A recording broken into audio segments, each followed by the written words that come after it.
Hey everyone, this is Joel Cleaver from Gyms, and I'm out on the day on the road with Matt Thorpe, who's the local Gyms Mowing franchisee. And we're out in Cheltenham here, and we're at his first job. It's around 9 a.m, so we appreciate you doing this, Matt. No Just worries. a little quick intro. You're telling me before about what did you do prior to starting Gyms Mowing franchise business? All right, well, my business is Gyms Mowing Hampton Bayside, and I bought that in August last year, so I've been doing it just over a little 12 months. And in that time, I've built up to a client base of just over 90. Prior to doing that, I was a policeman for 19 years. Prior to being a policeman, I did 12 months labouring as a landscaper, and had the opportunity then to go into become an apprentice landscaper. But at that stage, I was geared towards being a copper. But yeah, as I say, after 19 years, and on days like this, you just don't look back. So how many regular clients do you roughly have in your round? Around 90. Around 90 at the moment? Yep. Wow. Yep. Is it just you doing it at the moment, or? Yeah. I do have a couple of part-timers that I can call on when the period gets busy, such as we're about to enter into in the spring, summer. But for the most part, it's just myself. And can you tell everyone for home watching, maybe just what's an average day look for you? I know we're starting a bit later today, but what does an average day normally look for you? It just depends on if I want to have a sleep in, but realistically, I'm usually on the road at my first job by about 8 in the morning, and I will map out the day as to the best and most economical way of servicing the clients, rather than going from, say, Cheltenham to Balaclava, where I've got a couple of clients out there. I'll just work it in as to the best way and the most economical way I can just get from A to B. And I'll just go from job to job to job, and usually finish up, depending on the day, around 4:30, 5 o'clock. And overall, how are you just enjoying it? How are you enjoying the change? I love it. I love getting in the car, just knowing that whilst I am a people person, I think there's a lot to be said to just being out in your own space and just enjoying your own time. Do you want to get into your first job? First job? Yeah, Yep, cool. no worries. So we're just going to do a nature strip here.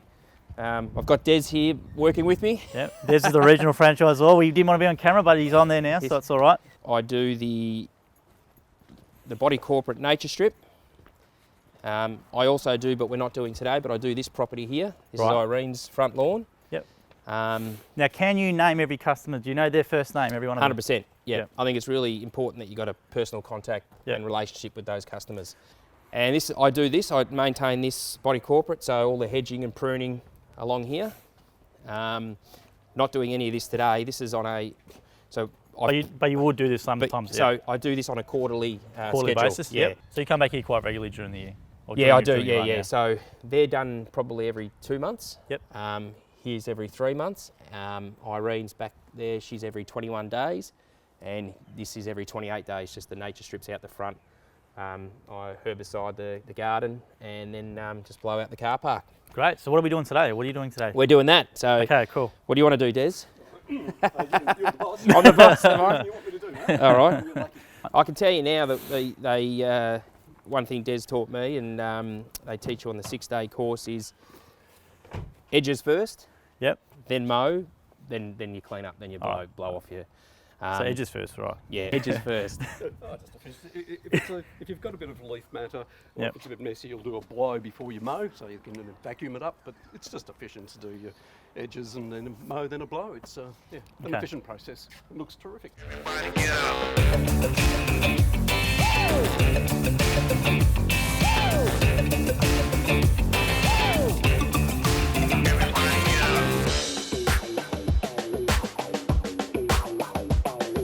No idea.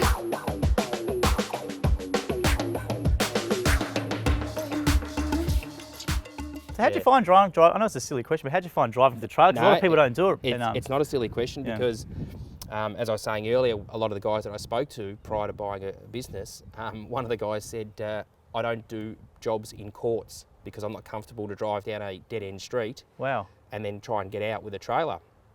So that can, to some extent, limit your business. Yeah. So there were times early on where I got myself in bits of pickle that you'd sit there and frustrated about how I'm going to get out of a tight squeeze.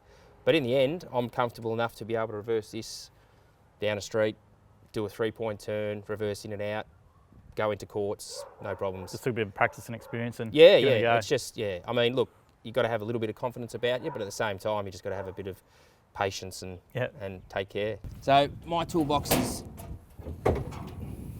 Something just fill out there. got to be careful of Yeah. tools. So I carry pretty much everything that I think I might need for a day. Yep. And even if I don't, I've got it there just in case there's the odd, oh, can you quickly do this for me? Last thing you want to do is get to a job, get asked for that little bit of extra work, and then go, I actually don't have that with me. I'm going to have to come back, which that client might turn around and go, look, don't worry about it. Yep. You might have done yourself out of a few extra dollars, or you put yourself under pressure to try and get it done later on in the week. So I just carry my hedge trimmer, my pole extension, which comes with my pole saw and the extended hedge trimmer. I've got my blower and snipper. I do have a second snipper for when the weather gets warmer, and I've got that extra guy working with me, which will sit here across the top. I tend not to. I was carrying the snipper on top from job to job, but in the end I've just found it doesn't save that much time to take it out of here. Yep. What I do at the very end of my first job is my blower that will sit in the mower cage on top of my mower. Yep. So when I pull out the mower, there's the blower, and then I just get the snipper from there. Great. I've got a toolbox with a handy set of little tools, Allen keys, pliers, hammer, just things you might need to help you tighten up your tools or at a little job. Yep. Little pruning saw, secateurs, gloves, mower bags, and just some garden tools, loppers, shears. Oh, excuse me. No, it's my old man. We won't worry about that. We'll let that go through the keeper. Yep. And yeah, just clean out the gutters, gutter little tools. So a little bit of everything some there. Hand tools, yeah. So how'd you go about selecting the gear? I knew you, I think you said you bought did you buy a splitter or was it a resale? Did you buy I bought a resale. resale? Yep. So with Yep. did it come with a bit of gear or you have to? He had some equipment which I did buy second hand. So Yep. I bought a snipper from him. Right. And I bought a backpack blower. The multi-tool is his. Yep. So the pole saw and the extended hedge trimmer. I bought a brand new snipper. This hedge trimmer here, that was bought brand new. Yep. The mower was new. So how to go about selecting them? I got a lot of advice from my franchisor Des. Yep. For a commercial style business, you know, you're not your home handyman. So you go to your mower store, and it wasn't so much that Bunnings don't sell great equipment. It was go and start having that early relationship with your mower guy. Yep. Buy from them. They're real specialists, right? Yeah, buy from them because they will look after you. It's their equipment that they've sold you. They'll look after you that little bit more when you come back. Okay, great. So I've got the Honda self-propelled mower. Another key piece of advice was get yourself a self-propelled mower. Right. Uh, Now, what's the difference? What's the different types? I've got no idea. So, what's the different types? well, Self-propelled? so self-propelled. Yep. This will, once engaged, take off. Right. As long as you've got that engaged. And self-propelled's not. You have to push. No, it so in. it's not a push mower. Oh, okay, I get you. But pros and cons, which I've since learned, it is heavier. So some guys who don't run a trailer and might just run out of the back of the ute, Yep. invariably won't have a self-propel because the deck is a lot harder, heavier, the engine's a lot heavier, and that lifting just doesn't happen. For me, no problems because I'm on the mower ramp and into the cage. But yeah, so that's my schedule. And then I've just got a few cheat notes that I keep with myself. Oh, awesome. So I've got some mowing notes, some work tips. These are all things that I've learnt over the 18 months, mostly on that 6-day course and then networking. A few little informations about the herbicides, pesticides, the weed chart. And I just sort of, what I will do now, having just completed the course, I'll look to expand to a little folder and then have that carry on with me. Just talking a bit about the edging process you go through. Yeah, look, I know that some blokes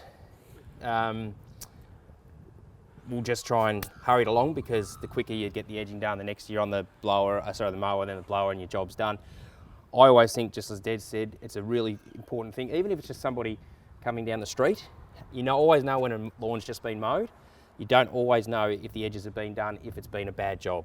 So, look, that's not a bad edge. There is a little bit of crookedness there, but it's all about going, oh, yeah, the edges are done, the lawn's been done, looks really good. So if you look at that versus that, Yeah, it's a massive difference. Yeah. And even as I said to Des, I do just this little bit here because, okay, that's the neighbour's front. But if you're the client coming home, and if you had this overgrown on this part of your driveway, it's not a good look. But even though it's not, as you said, even though it's not really your responsibility, you still do it anyway. Just go that little bit extra. Yeah. So let's say here, Matt, obviously you come here, you do a great job here. So early on, obviously, if you're building up around again, obviously you bought one. What about the marketing sort of techniques you would use maybe in this area? Okay, so I would talk about maintaining their hedges. So it was actually my idea about a quarterly service for this property. They did say to me, how often do you think it would need doing? The very first time I quoted it, I knew that the very first time I was doing it, I would lose money on that particular day because of the time it was going to take. So what you see now isn't necessarily what it was like the very first time. So I factored that into my quoting process. I said, okay, yep, it's going to take me a lot longer the first time, but moving forward, it's not going to take me as long, and therefore that's where you make up your coin. So things like I've already spoken to them about is replacing the mulch in this particular property, probably in another 12 months, and they're aware of that. But you're proactive with this, aren't you, with the customer? Oh, yeah. I mean, you're not sitting back waiting. You're the one going, we can do this, I can do this for you. Yep. At training, when I do the Hort, I do a little feature on trailer safety and security. Yep. And I get people to give trailer stories, who's had an incident with a trailer. And the hands go up and we have a talk about that. And I say to the guys, well, look, pay attention because chances are about a third of you are going to have an incident with your trailer, and probably in the first 3 months because everything's so new. So everyone's got this terrific information going out with the mindset: safety first, quality of your work, and relationship with your customer. So Matt set a record. I'll let you. Was it a record? I've only got your word on that, Des. But I was just saying as we were packing up, I said to Joel, I learnt the hard way, but make sure these are locked down and your mower cage is secure because, as Des said, invariably you'll drive off and leave the ramp down and rip it off its hinges. Now, I didn't do that per se. So I was in my first month. I had a loan trailer from Bayswater and I was parked outside a property in Hampton, and it was a very narrow street and there was a car parked on the other side, and it was bin day and the Garbo was coming through the street, and I thought, I'll do the right thing. I'll move for him. First and only ever time I'll move for a Garbo, especially if I'm legally parked, or for anybody for that matter. So the ramp was down, I put it up, and it wasn't a system that was like this. It was an old side pin system, and I'm not sure what happened, but clearly it wasn't pinned in. So I drove off, and I was doing a large blocky. So I drove up, turn right, no worries, turn right again. Next thing I hear all this almighty bang. I was like, shit, what is that? And I look, then I can see in the side mirror, there's the ramp down the street. Two things I was very lucky about. One is that it was just the ramp and didn't hit a parked car. It could have easily landed on a parked car. So for a $150 fix, it could have been a lot more expensive. And two, it didn't hit anybody else. So I picked it up, threw it in my mower cage and finished the job, and then went to a local trailer fix and then did it for $150. But yeah, I think everyone's had a little bit of an incident. I know these ones here is always when they leave them up. Yeah, or they leave them up in a jar and they hit stuff. And touch wood, the only thing that's happened with this is it flew open recently, but that was because it was a loose bolt at the end. Since had that repaired, and that they've lock nucked that tight, so that shouldn't happen again. The mower cage ramp, there you go, make sure it's always locked up. Oh yeah. But it's just taking that extra 5-10 seconds at the end of a job to know that you've got those locked in and down, because the last thing you want to do is spend a day knowing that you've just cost yourself money or you've hurt somebody, and it just, the rest of your day you're not concentrating on what you should be, which is getting the job done and going home safely to your family. Yeah. Just make yourself some room, boys. There's nothing in there that you don't have to worry about. So you're saying obviously I didn't ask you before, but you got a family, so do you have a wife and how many kids do you have? Yeah, so married, 2 kids. Yep. How old are your kids? His boy's 11. Sorry, no, he's 12. Yep. 12. And daughter is 9. And they're right into their sports? Yeah, so my son plays footy and cricket. Yep. Just lost the semi-final, so not going in the granny. No good. My daughter's just started netball. Okay, cool. So yeah. But when you were doing your previous job, were you able to do as much stuff with them as you were able to do now? Or? When I got to the rank of sergeant, most of the sergeants have got families, and you're all fighting for school holidays off. You know, so you just don't get that time. There's not much flexibility as a copper, believe it or not. So what do you do now in terms of your average week? Are you doing 4, 5, 6? No, I'll do 5 days a week. Yep. Won't work weekends. I've only done 2 Saturdays, and they were half-day turfing jobs to get it done for the client. And I didn't mind because it was, one, they were both pretty profitable, and 2, they were learning jobs. So I did them with people that who had full-time jobs, but as gardeners, so they could only work on a Saturday.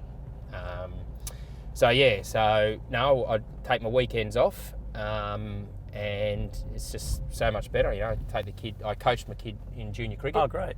So although this year I've told him I won't be, because he's been a little shit about it. But, no, it's more that, believe it or not, no, you would know, but it's just so busy in spring, summer that trying to get to cricket training on a midweek, I'd rather spend the extra couple of hours working. Yeah. How flat out? Everyone obviously thinks they can get a Jim's mowing guy in spring, but obviously, as we know, it's very, very impossible. So how flat out are you actually in spring?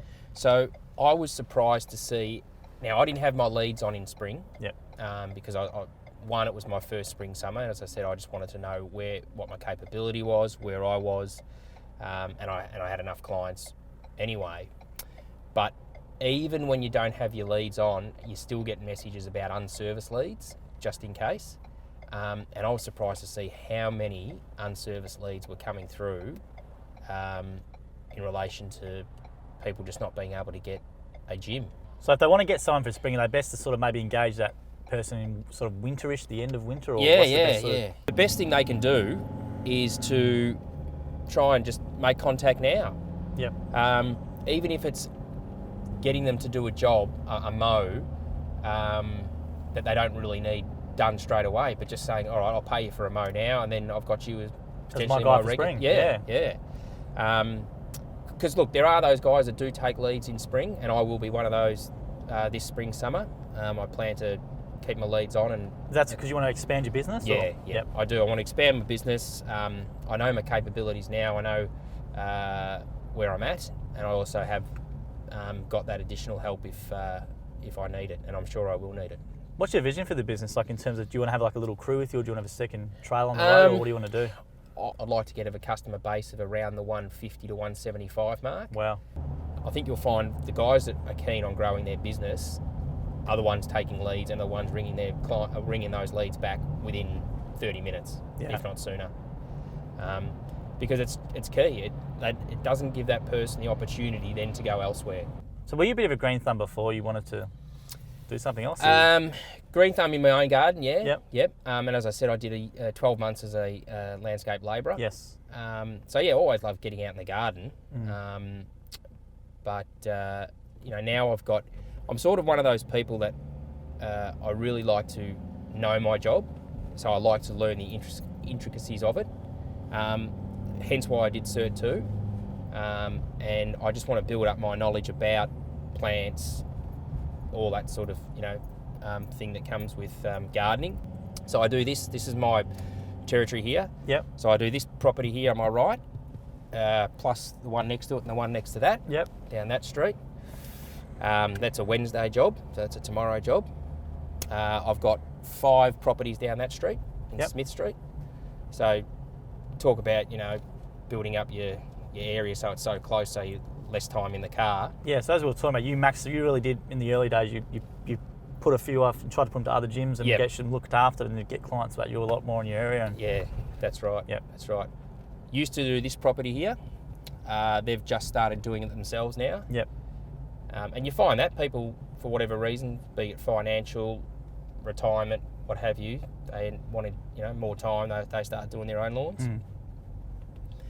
I've got, how many have I got down Earlsville? 2 down there.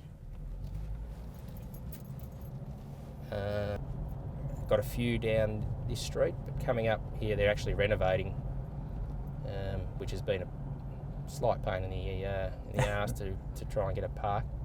But so I do 1. Yep. Don't do them. I do here 2, and this is the place I do 3, Oh wow. and I do 4.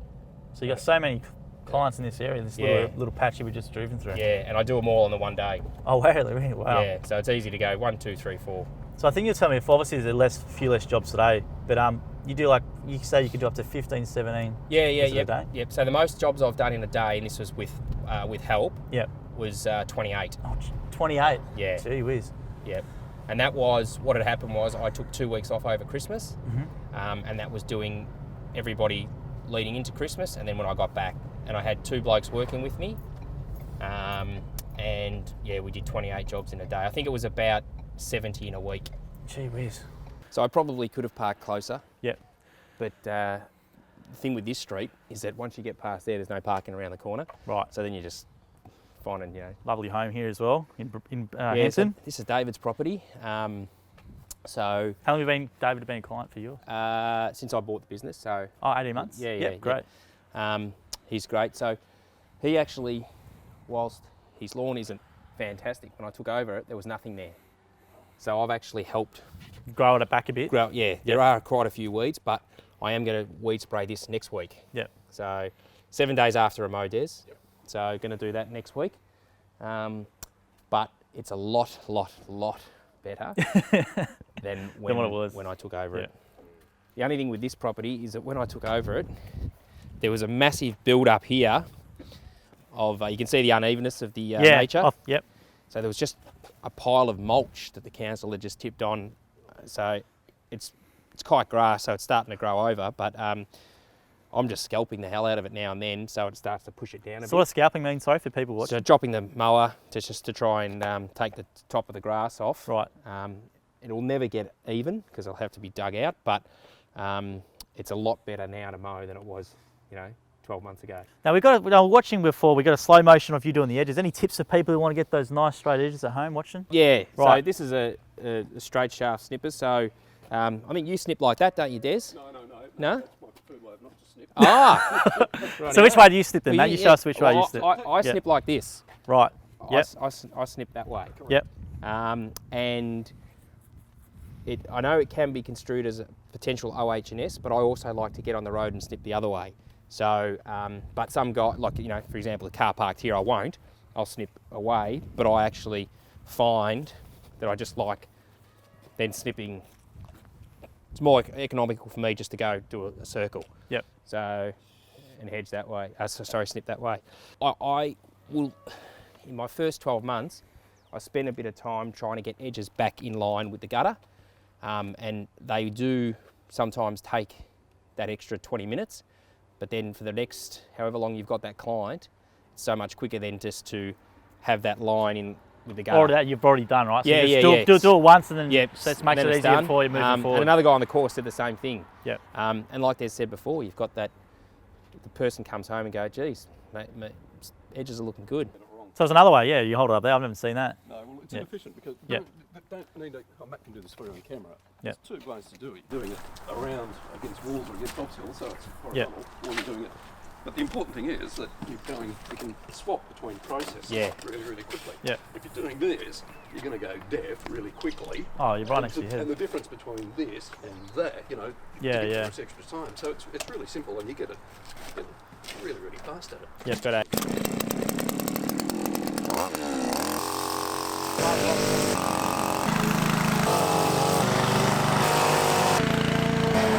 so I was just saying that's a 3-week mow, so every 21 days. Yep. And he'll go to 2 weeks as of today.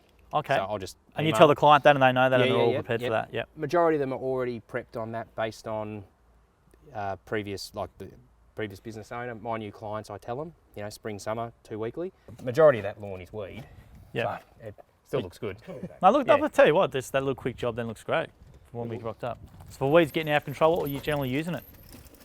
What do I use on it? Well, it depends what sort of lawn it is.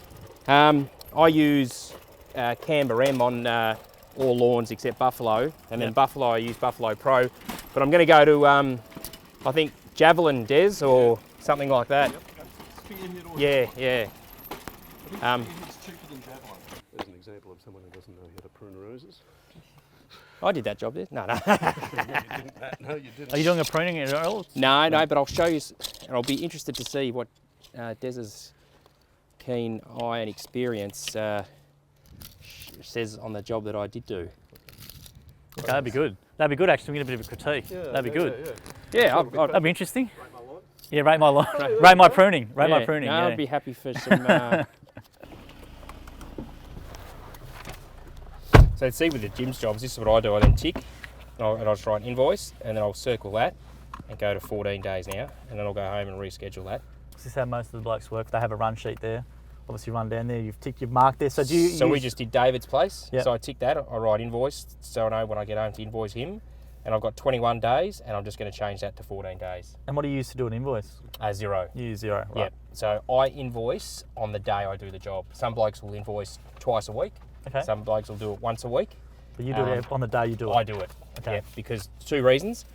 1, you can forget, and 2, you want that money coming in as quick as you can. Yeah. And what about the horticultural certificate? So you're qualified. You got the Cert 2 in horticulture, and I think you can do a Cert 3. Can you do a Cert 3, Yep. Cert 4 I think is when you sort of get up into the more management level style Right. or the teaching style. So what does that course actually teach you? And tell us a little bit about that. So the Cert 2 gives you some plant knowledge, so plant identification. I think there was about 30 plants that we had to identify, the common name, the Latin name, and the family that it comes from. So when you rock up to a job, you look at the garden, you know everything, or you could name everything pretty much, most of the items that are there. Well, some of the plants that we identified, none of my clients have got, but yeah, there were a large amount of plants that I didn't know that I do now know what they're called, which then allows me to research what their best growing conditions are, when they're best fertilised, when they're best pruned, if they need to be pruned. Are they in their optimal spot of planting, those sort of things. That's great. So that's something like a bit of knowledge you can go to the client and really demonstrate it and sort of help. Yeah, 100%. Also, I think there was some irrigation, turfing, retaining walls. So things that you just would never think you might do. Turfing, absolutely. I was lucky enough to do my own garden, so I knew a little bit about turf. But there are guys on the course, and even for me to some extent, with retaining walls, that you'd walk away going, okay, I might have a crack at that, whether it's in my home garden or whether it's at somebody's place. I wouldn't have felt comfortable about that, but now I've got that. How long did it take you to roughly complete? The course? Yeah. We'll start in April, so it's at April, May, June, July, August, so 4.5, 5 months. Yeah. Was that like a night a week or? Yeah, so it was a Monday night per week, and then it was 6 Saturday sessions as well. Okay. So, and you also walked away with your what's known as your CHEM certificate, so your Australian Chemical Certificate, and that just allows you the proper storage, use, and of chemicals. Now, do you think that'll allow you to build a bigger business, having that knowledge to do? Yeah, so saying earlier how I've got a LinkedIn page, so now I'll add that certificate to my qualification, so Certificate 2 in horticulture. I plan to do the Cert 3, whether it be next year or the year after, and build up again.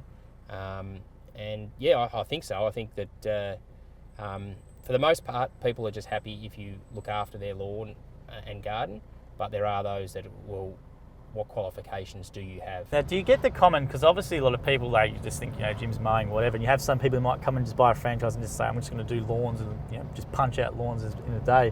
Obviously you're gardeners. Most of our blokes are gardeners. So what does being a gardener sort of mean or encompass for you? Look, as people get older in life, or they really like their garden being looked after and maintained, but they also are busier as well, so they don't want to have to do it. So you've got to understand that, we mow lawns, but we do so much more than that. And you're right, we are gardeners, and people take pride in their garden. They want to be able to show it off, especially in days like today, and especially in the months that we're coming up to. So if you can show people that you are a gardener, and by that, looking after their plants when they need to be looked after, so pruning their plants at the right time of the year and in the right method, looking after their roses, making sure that they've got those roses bigger and better each season, keeping it clean and weed free, pest and disease free on their plants, offering advice as to what should be planted where and when, and you know, if they're going. Even the location, right, makes a difference. Absolutely. Right. You know, oh, I've got an area here, what would you recommend? Having that confidence to be able to say, look, I would recommend these actually. They're a good plant, they're hardy, they grow a good flower, they're colourful, whatever the case might be.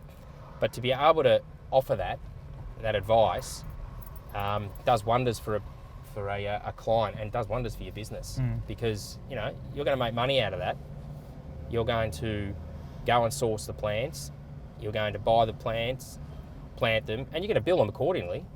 You know, so, but you know, if you do a good job, people are happy to pay. There's so much more detail than what I think people just assume, which is just, you know, rock up to a, you know, let's say mowing an edge and that's it or whatever. But as you said, there's so much more. Well, people ask me what I do for a living. I say I'm a gardener, or now I'm a qualified, you know, Horticulturalist. Yeah. Yep. So, oh right, okay. And then they might be surprised that you rock up wearing your gym's high vis and your trailer. Yeah. But they, at the same time, they just look at it and go, geez, done a fantastic job here. I gauged a client, I got a client because I do their neighbour's yard, and she asked me, she said, why do you think these aren't growing, these trees here? And I said, you know, the first thing I would do, I would look at your soil. I would take a sample of soil. I could have done it for her, but I actually suggested that, you know, take a sample of soil down to the nursery, get them to test the pH, and see what they say. A week later, I was back mowing the other person's property, and she said, look, you know, I did that, and they told me it was this. She goes, I want you to maintain my garden now. Wow. She said, we've had so many people just fill us full of shit and just try and, you know, spin us a yarn, but you suggested this. It turned out to be the reason, and you know, and it was on the back of the horticulture course. It was a few weeks before that we'd been talking about soil pH levels. I know we've got a tagline saying more than just mowing, but it really is, isn't it? Oh, It's 100%. total garden, total solution. Yeah, 100%. And you know what? Don't try and tell them something that you don't know. If you don't know, well, this is interesting. What's happened to you? Person's going completely the wrong way. They've either gone the wrong way or they've had an So accident. for those who can't see, there's a car which is going down the wrong way. I don't know what he's doing. I think he's just got himself maybe a bit mixed So up. these are one of the pitfalls of working in Brighton. People who think, Was he on the phone at the same time? I don't know what he's doing. He's got something in his hand. Yeah, I think he's yeah. So let's just say he's elderly and he's come around the roundabout the wrong way, and It might be in a bit of strife here. Oh, I think his engine's something's conked out.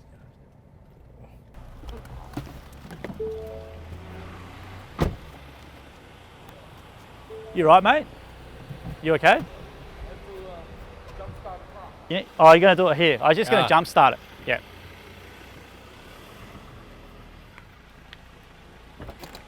He's just going to jump start it off that car. We've been holding you up too look, long. here he is. I was just about to ring you. we're in Boxall Street in Brighton. BOX. So for those who are watching internationally, this is Brighton, Australia, Victoria, in Melbourne. And Brighton is one of the more affluent suburbs. It's a beautiful suburb though. So Matt's clients are in this area here. He's got 3 jobs he's going to do right now, which is a great little. He's got 1, 2, 3 in a row, which is awesome. So we're at number 2, so be down the end near St Andrews. Okay, cheers, Des. Bye. I do her hedges here, the viburnum. Oh, beautiful. Yep. And down here. So this is body corporate. It's another body corporate job. Yep. Yep. So I do all these as well. Oh, wait, all these ones up here. Yep. Okay. Yep. So they're creeping in from next door, so I'll have to then suggest doing them again pretty soon. This is where your gardening knowledge really comes in with the different types Yeah. here, right? And what Yep. I'm going to suggest is, see all this? So I'd suggest weed spraying all this stonework, and I'll do that. I'll take a note after we finish here, and I'll email the girl that I deal with and say, right, about time we look at weed spraying all your stonework. I may as well start on the snipper anyway.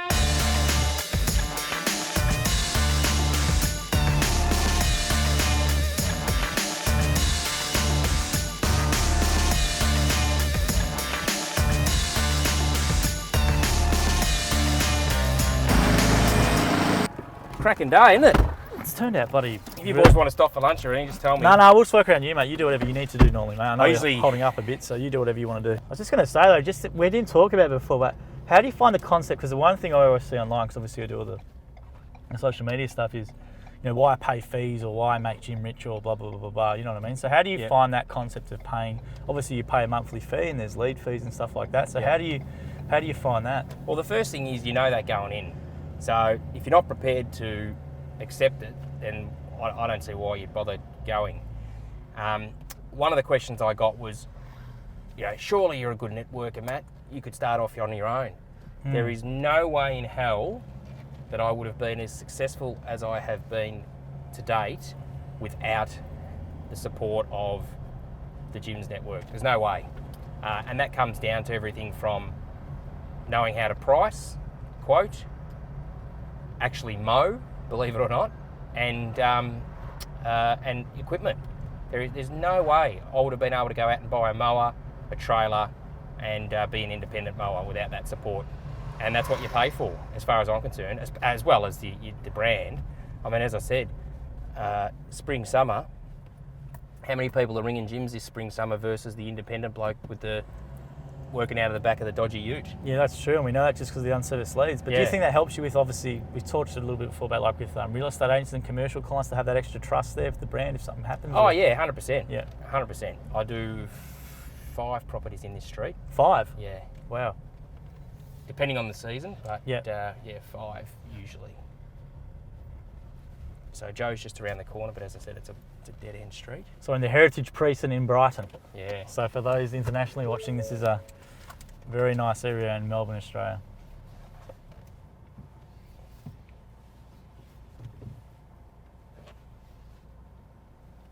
Now, where's that no standing sign just there? What I say about reverse me trailer? You're doing well, mate. I could not do it. You'd like to think Des will tell me to stop if I'm going to bump into that Merc. Yeah, he's there. I think we're right. Should be fine. So I'll walk you up a couple of jobs I did because I like Des's feedback on it. Beautiful. You know that story I was telling you about the lady whose pH soil I suggested? Yep. This is her. This is Vicky. Sounds like a really knowledgeable customer as well. So I did all this, Des. Yeah. So there are some weeds coming through, but I do hand weed. She won't mind us coming in. Nice. So this is all the dichondra. It's Lovely. starting to spread. Oh, this is going to be beautiful. So what's happened here, Matt? Can you talk about what you've done here? So this lady had an existing dichondra lawn, but it got so infested with weeds that we dug it up. She had new irrigation put in. We put in new soil and planted 320 dichondra between here and here. And eventually the plan is that it'll all grow over and become another lawn. But as you can see, it is getting a few weeds through it, but I'm here every so often just hand pulling the weeds. How long will that take to sort of come through? It should be, I'd like to think that with the spring, it should be in the next sort of, say 4 months, Des, do you reckon? Yeah, spring, summer. It Yeah. will go mad. Yeah. And I do this one over here. That's a nice clutch.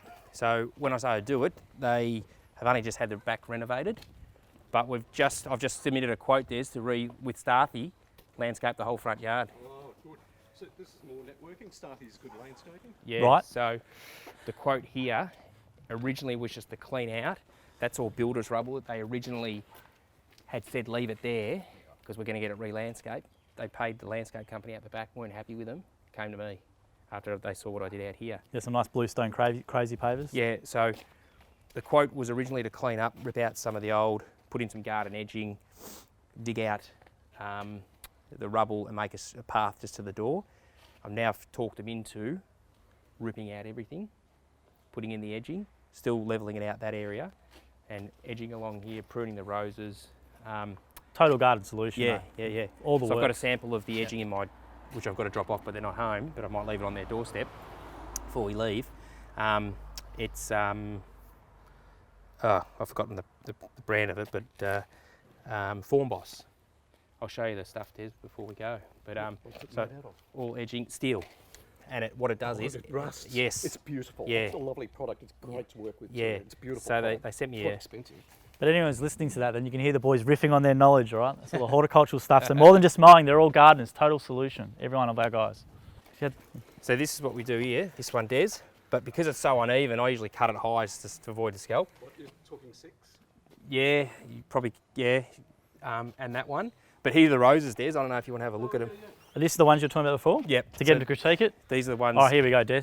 These are the ones I did not long ago. Plus I do her lavender, but when she asks. So be honest, Des. Yeah, okay. Well, the principles of standard rose pruning, first what we're trying to achieve is a vase shape to get air into the centre of it. Then we're trying to cut out any dead or unhealthy growth. Then we're going to cut to a healthy outside bud. So let's start with a healthy outside bud, so that's promoting outward growth. Those cuts are at a good height above the bud, and that you can see that's pushing the new buds are coming out, so that's what we want.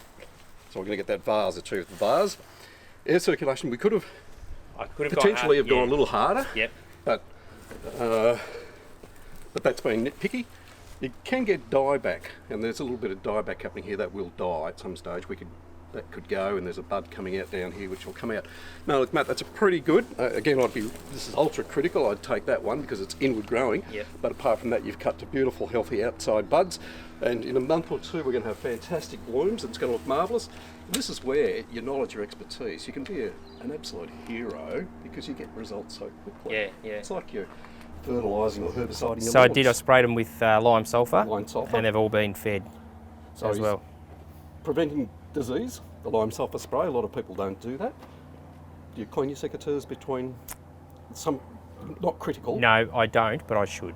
I've got metho in there to do that. Yeah. Yep. So score out of 10, Des. What's the score out of 10 then? I'd have to give him a good 8.5. That's good. That's all right, I'm happy Oh, with that. It's good for very, him. very good. Very good work. Yeah.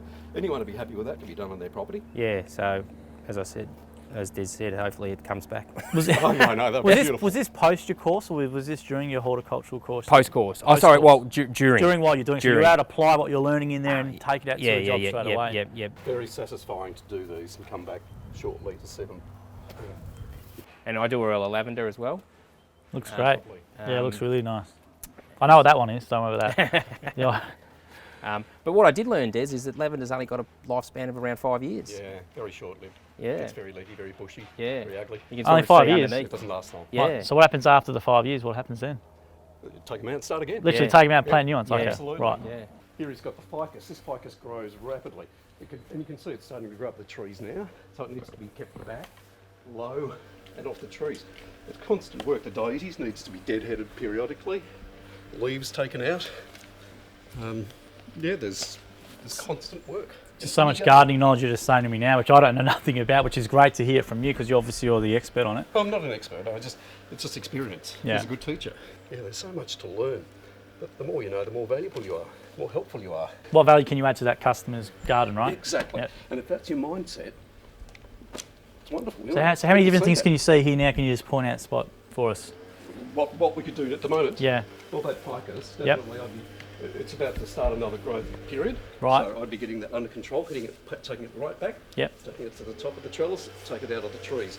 The dietes, it's had its flowers from last season.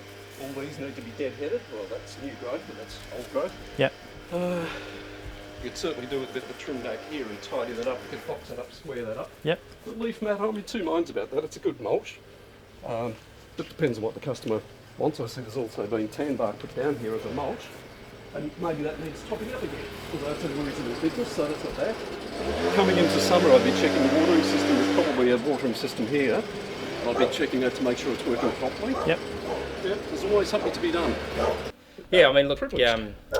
you talk about trust. I've got about 25 clients that give me keys to their properties. Really? Yeah. Wow. So Says a lot. even so much that when they're away as well, look after their place when they're away. Yep. Put out their bins, that sort of stuff. So yeah, it's absolutely trust, because what trade do you know that you will say, come when I'm not home? You know? Yeah, none, mate. Yeah. Yeah. Oh, here's a key to my back gate. Or you're coming tomorrow, I'll leave it unlocked for you, that sort of thing. Yeah. So yeah. That's something You've got to earn it. Yeah, you've earned the Oh, trust, yeah, exactly yeah, right. yeah, The clients yeah, and all the good work you're doing for them and Yeah. all that sort of stuff. bloke that I thought, nah, just we won't warm. We now talk about cricket, sport. You know, he's really nice guy. So you can change, what your perception of what people see of you. But it's how much you want to do it.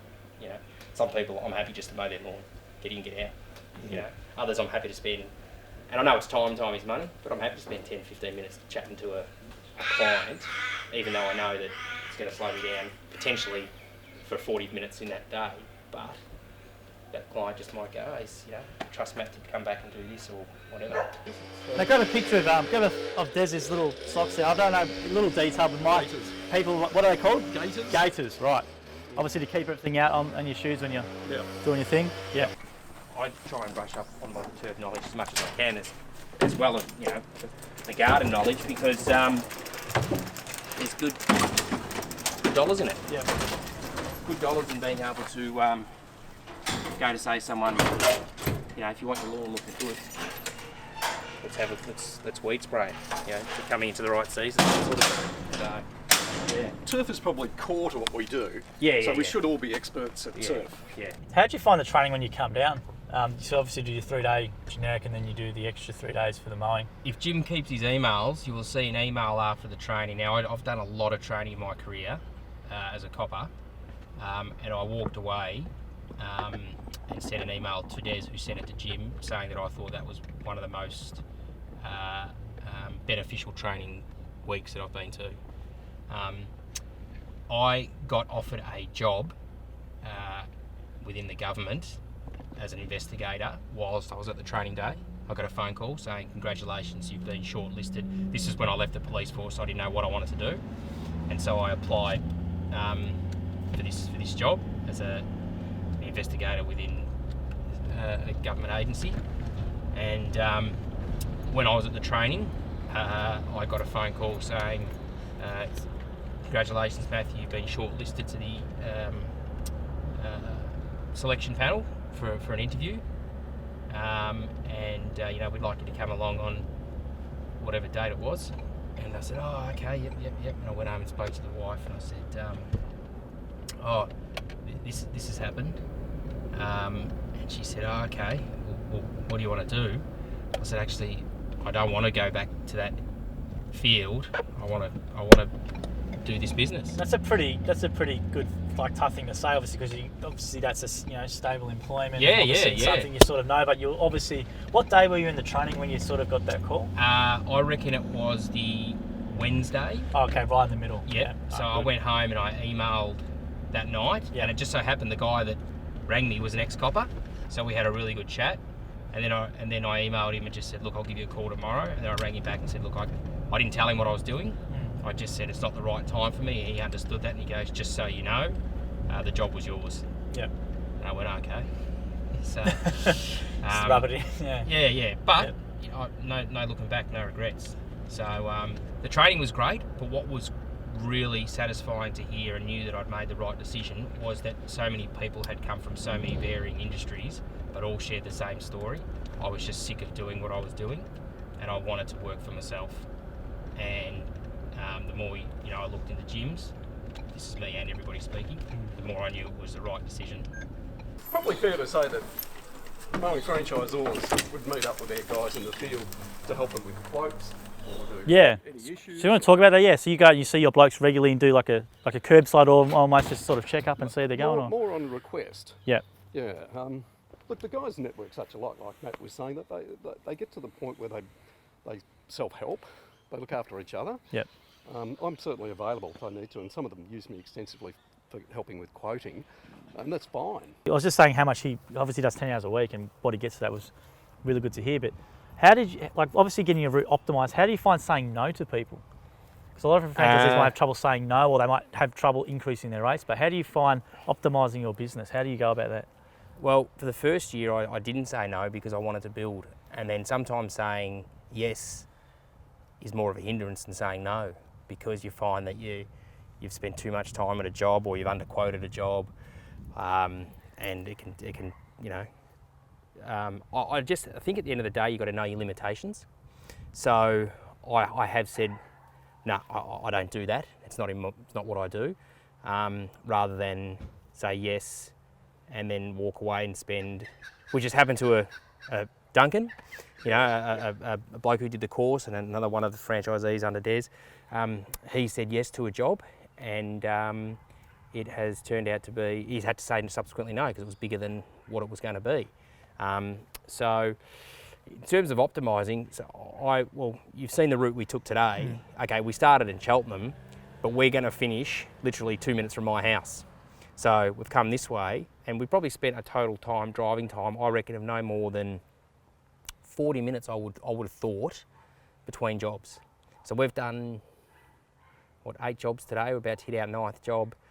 Yes, I've had Des with me helping, so that's, you know, obviously sped up. But I would have started a bit earlier. We've spoken in between, sure. and it's probably not even 1 o'clock yet. So, as I said to you, my first year, I was lucky to do 9, 10 jobs a day. I'd be comfortable now smashing out 17, 18 jobs by myself. Wow.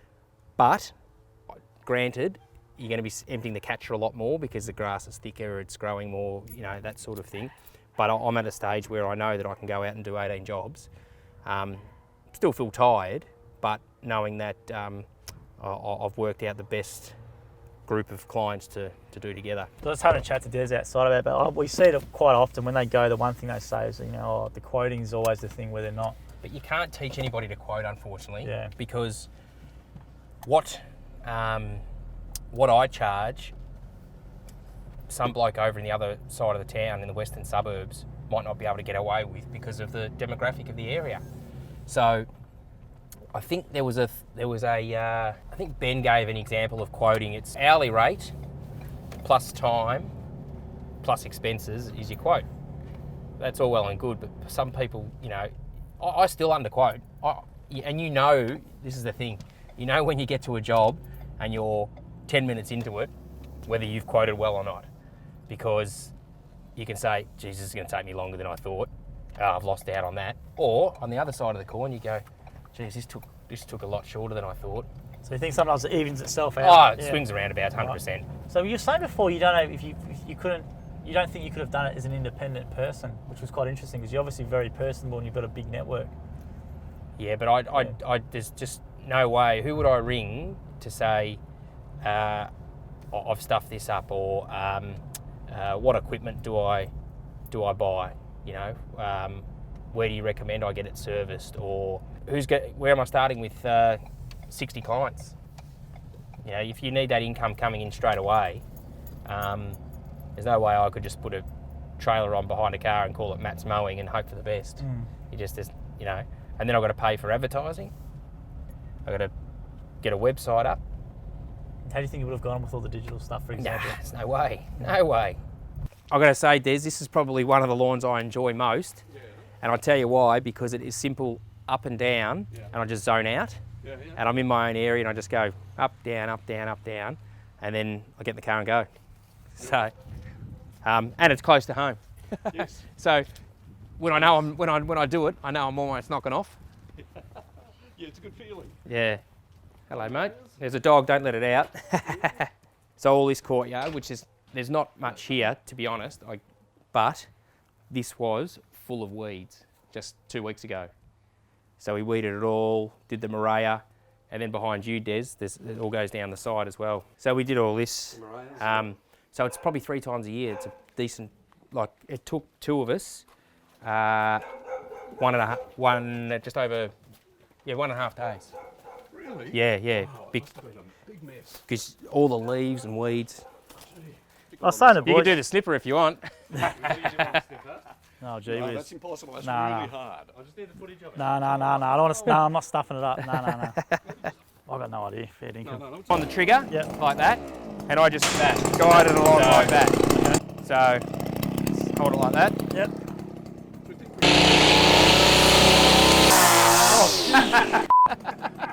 Nah. No. I'm just watching them laughing at me. No. That's a disgrace. That's a disgrace. I have to bloody give him a discount or something. Let the pros do it.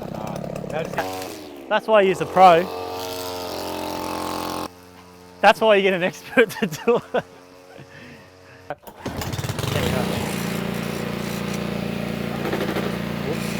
Press in. Press in. Yep.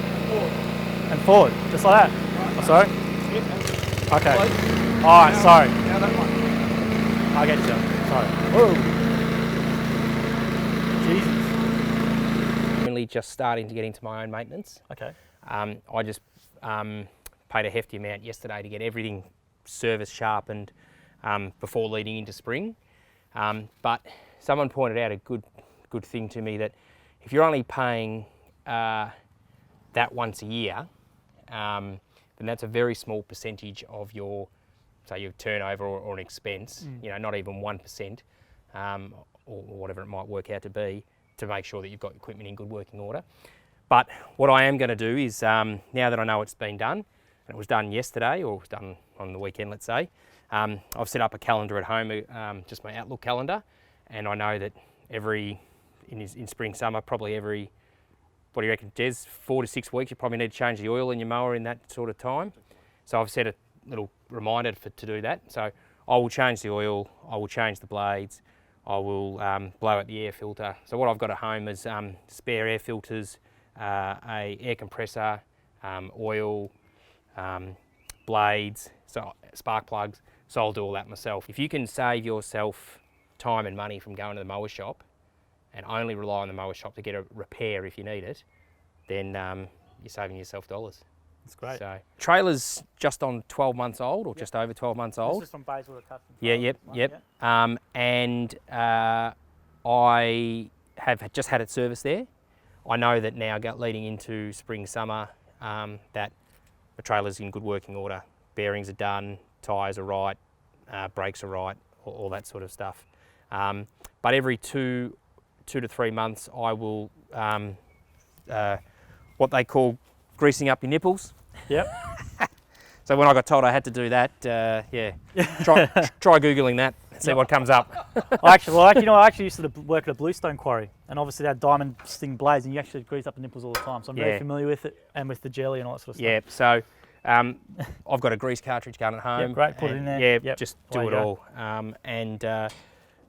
You know, as I said to you before earlier, just learning how to change the oil at a mower, there is something satisfying with just knowing that you've done it, and that you know you're going to be right for the rest of the week, month, whatever. Hey guys, so thank you very much for watching this, and thank you very much to Matt Thorpe. Appreciate your honesty and all the advice and you've given to us, and you're 18 months into your gym's business, and it'd be great to see you in another year or two and to see where you're at and how you're tracking along. Yeah, with any luck, I'll have somebody else working for me and another 50 clients, but we'll see. Yeah, so looking forward to it. But thank you for that. And if Jim's Mowing, we're coming up, hopefully this content's released just before spring. So as Matt was saying before, if you do want a Jim's Mowing guy in spring, don't ring up in spring. Get him in, you know, let's say now for something. And yeah. Get in early, because worst thing you can do is leave it to the last minute. So 131546, there's Jim's Mowing website as well. Just punch into Google with various locations and web pages in your area, and obviously Facebook. Give the Jim's Mowing Facebook and Jim's Group Facebook a follow, and our Instagram and our Twitter as well. But once again, Matt, appreciate you very much for doing this. No, It's really great, insightful. Thank you. Thank you very much, guys. Cheers.